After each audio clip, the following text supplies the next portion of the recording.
Hi, I'm Tim Sustak, Chief Credit Officer with Vizo Financial, and this is the economic update for October 2017.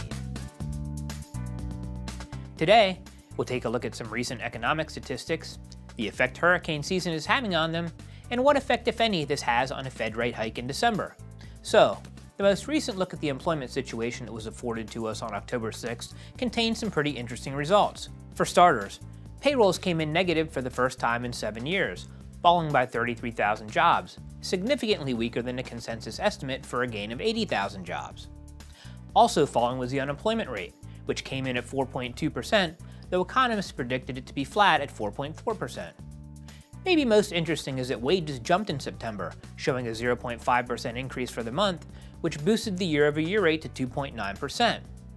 While it'd be nice to say that we finally reached the tipping point where it's really difficult to add jobs, unemployment has bottomed, and we're finally seeing the impact on wages we've all been waiting for, most likely what we have here is economic noise brought on by a very active hurricane season thus far.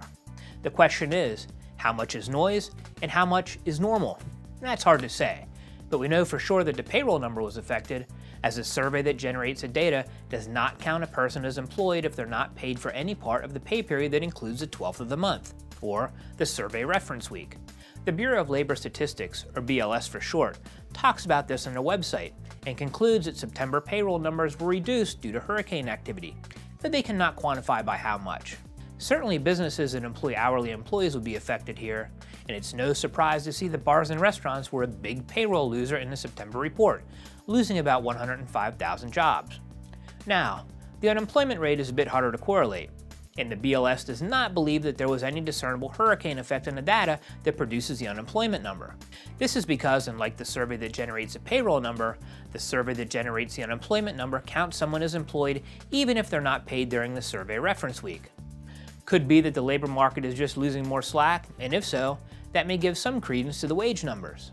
However, the wage increase is probably a bit too much to believe, particularly since we know that earnings were likely impacted by a rise in hours for more expensive skilled labor, while hours for less skilled labor were likely reduced as those jobs were idle due to the hurricane aftermath.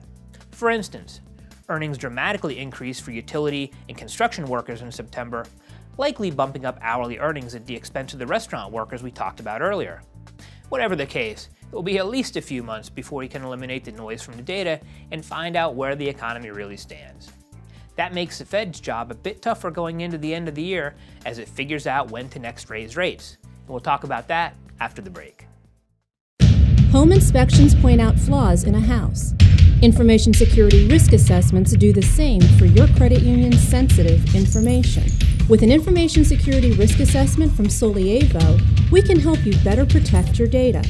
Let our experts review your security controls, determine risks to your data, and suggest ways to reduce those risks. Your credit union is home to your members' personal and financial data. Be proactive and secure it with an information security risk assessment from Solievo. Welcome back. At the September FOMC meeting, we got a pretty good indication of where the Fed stood with respect to another increase this year. That indication came in the form of the famous dot plot of the expected Fed funds rate, and that dot plot indicated one more 25 basis point hike in 2017. Most expect that to mean the December meeting. Given what we talked about a few minutes ago, I think we need to ask ourselves if anything has fundamentally changed since that dot plot came out on September 20th. And I think at this point the answer is no.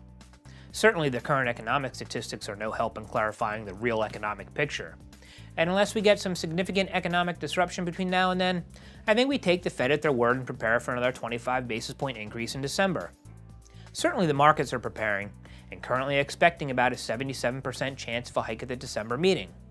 By the time you view this, we'll have the minutes from the September FOMC meeting and perhaps a little more guidance in the Fed's thinking for the rest of the year. Thanks for watching the economic update for October 2017. Here are this month's release dates for some of the more important economic statistics.